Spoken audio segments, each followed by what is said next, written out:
Donner un verre d'eau au nom d'un disciple, la grâce d'un petit geste. Méditation sur Matthieu 10, verset 42. Et quiconque donnera seulement un verre d'eau froide à l'un de ses petits parce qu'il est mon disciple, je vous le dis en vérité, il ne perdra pas sa récompense. L'expression au nom d'un disciple eis onomamatetu met en lumière une question essentielle. De qui est ton disciple? Ici, le contexte indique clairement qu'il s'agit des disciples de Jésus. Être disciple signifie la même chose que ce que décrit Matthieu 10, verset 39. C'est celui qui perd sa vie pour le Maître Jésus. Celui qui aura trouvé sa vie la perdra, et celui qui aura perdu sa vie à cause de moi la trouvera. Matthieu 10, 39. Celui qui vit pour lui-même mène une résistance égoïste, cherchant la récompense de ce monde, mais perdre sa vie pour Jésus, c'est renoncer aux avantages terrestres pour vivre pour Dieu. Si notre objectif est la prospérité matérielle, nous la perdrons tôt ou tard avec notre corps. Mais ceux qui sacrifieront cette prospérité pour servir le Christ recevront ce qu'ils espèrent, la vie éternelle. À l'inverse, vivre pour le présent, pour le monde, c'est perdre l'avenir éternel et le royaume de Dieu.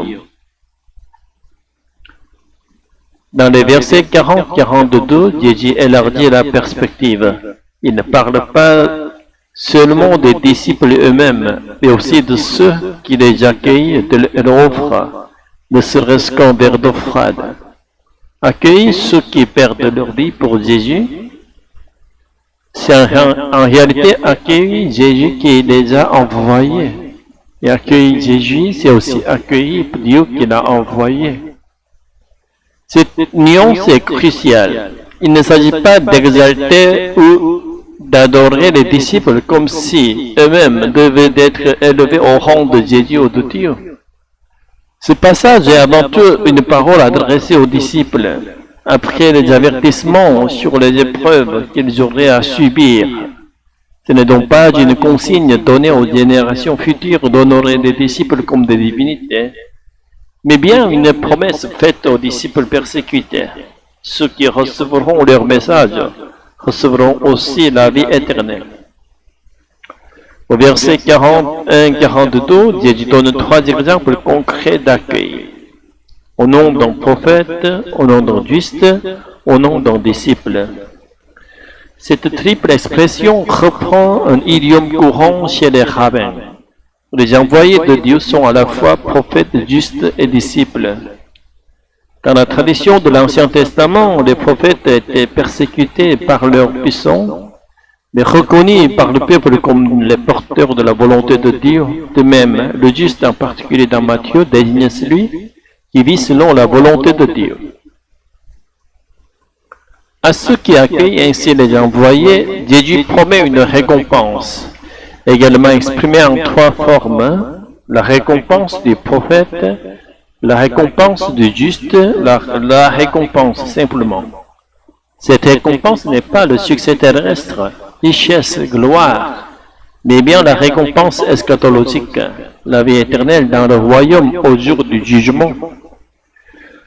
Ainsi, ceux qui accueillent les envoyés et leurs messages deviennent à leur tour de nouveaux prophètes et disciples, vivant selon la volonté de Dieu, reconnus par le Christ comme sien, et recevant la même récompense, la vie éternelle. Nous devons donc fixer notre regard non sur ce monde et ses richesses, mais sur la vie éternelle dans le royaume de Dieu, qui transcende la vie et la mort. Mais cette espérance ne peut être gardée que par les yeux de la foi. Si nous vivons selon le sens et non par la foi, nous perdrons de vue ce but. En réalité, c'est la grâce de Dieu qui nous a permis d'accueillir les évangiles transmis par les disciples, d'accueillir Jésus et Dieu lui-même, et de vivre selon sa volonté pour la partager au monde. De même, la récompense de la vie éternelle n'est pas le fruit de nos mérites, mais encore une fois, un don gratuit de la grâce de Dieu. Même le geste le plus simple, comme donner un verre d'eau fraîche, est précieux aux yeux de Jésus.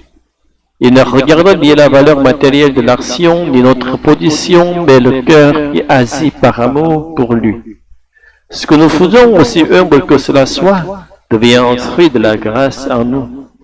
Et par la libéralité, il transforme nos petits gestes en une récompense éternelle, non selon notre mérite, mais selon la richesse de sa grâce. Tout est grâce, Alléluia, Amen.